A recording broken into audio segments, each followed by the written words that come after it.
A very good morning, everybody. We are going to work with DBMS, view serializability. In our previous chapters, we have seen conflict serializability and what is serializability.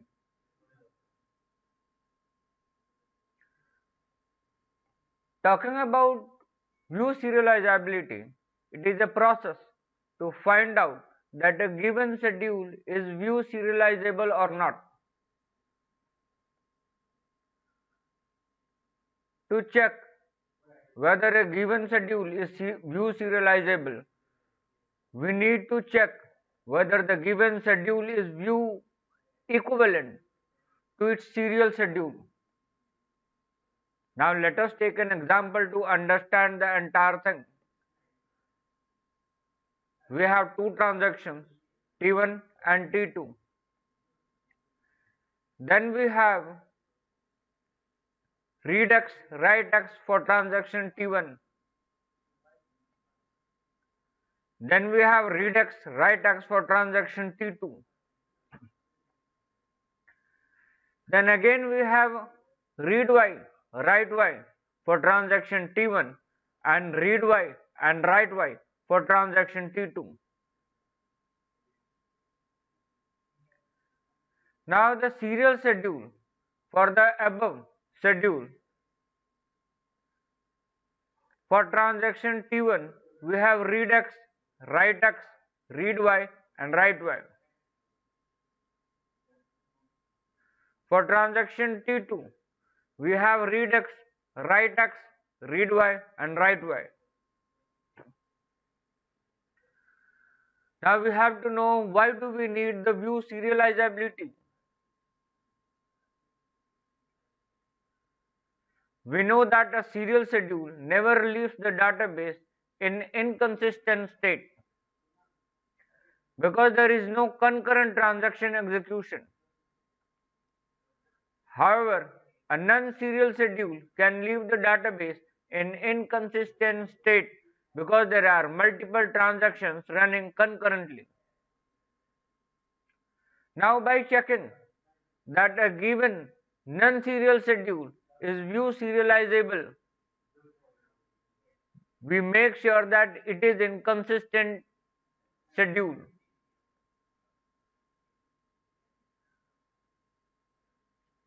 One must be wondering, instead of checking that a non-serial schedule is serializable or not, can't we have serial schedule all the time?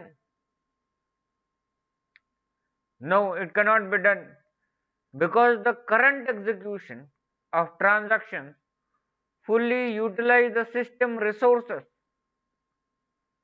and are considerably faster considered to serial schedules. Now let us talk about view equivalent. Two schedules T1 and T2 are said to be view equivalent if they satisfy the following conditions. Initial read of each data item in transactions must watch in both schedules. For example, if transaction T1 reads data item X before transaction T1 in schedule S1, then in schedule S2, T1 should read X before T2. Now read versus initial read. The initial read means the first read operation on the data item. For example, the data item X can be read multiple times in a schedule, but the first read operation on X is called the initial read. This will be more clear once we will get to the example in the next session of the same article.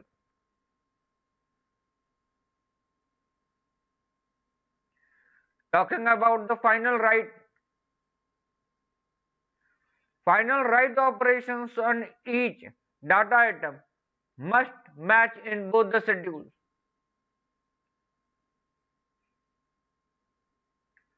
For example, a data item X is last written by transaction T1 in schedule S1, then in S2.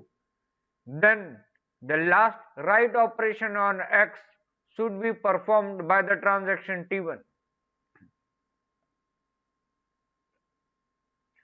Update read.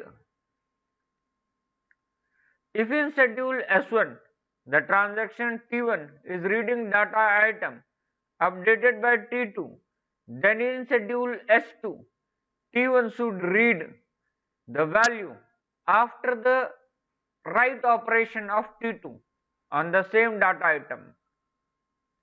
Now for example, in schedule S1 T1 performs a read operation on X after the write operation on X by T2.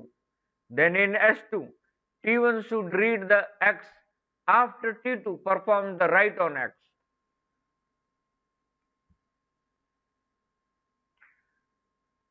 Now let us go to view serializable exactly.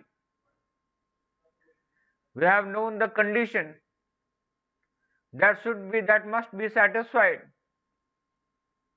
Now if a schedule is view equivalent to serial schedule, then the given schedule is said to be view serializable. Now let us have an example. We have schedule S1. In this we have two transactions which you can see. For transaction T1 we have read X, write X, read Y, write Y. For transaction T2 we have read X, write X, read Y, write Y.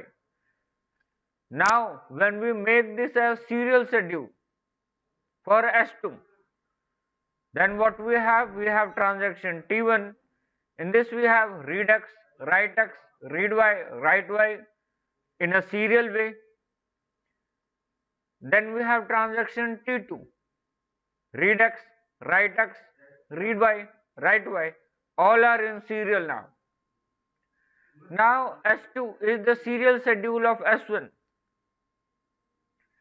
If we can prove that they are view equivalent, then we can say that given schedule S1 is view serializable.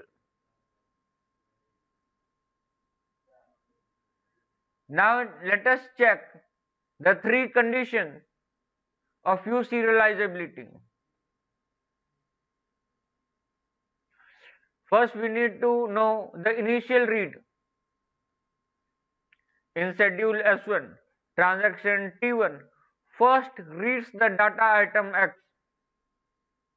In S2 also, transaction T1 first reads the data item X. Now let us check for Y. In schedule S1, the transaction T1 first reads the data item Y. In S2 also, the first read operation on Y is performed by T1. We checked both the data items X and Y, and the initial read condition is satisfied in S1 and S2.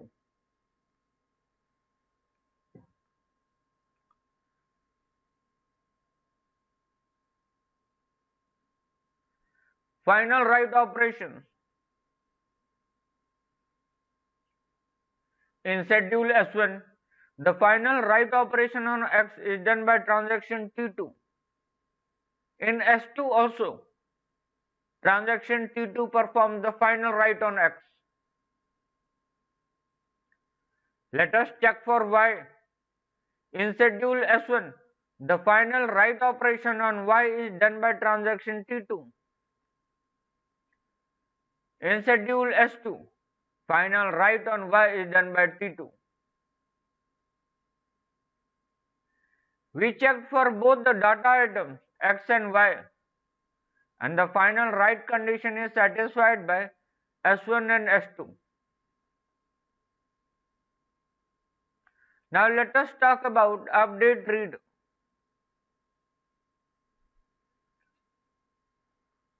In S1, transaction T2 reads the value of x written by T1.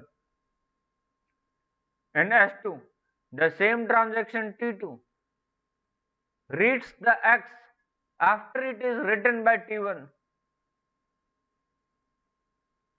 In S1, transaction T2 reads the value of y written by T1, and in S2, the same transaction T2 reads the value of y after it is updated by T1. The update read condition is also satisfied for both the schedules. Now result, we are going to check the result now. Now since all the three conditions that checks whether the two schedules are view equivalent are satisfied in this example, which means S1 and S2 are view equivalent. Also we know that the schedule S2 is the serial schedule of S1. Thus we can say that the schedule S1 is view serializable schedule. Now this is how we check about view serializability and work on it as per the schedules. In our next chapter, we are going to look one of the most important topics in database management system, that is deadlock. Then we have concurrency control, which is also very important. We are about to complete the transaction management in just couple of lectures more now. We have already worked with database normalization, relational database, DBMS, all the models. We have also given in the beginning the entire description and introduction about database.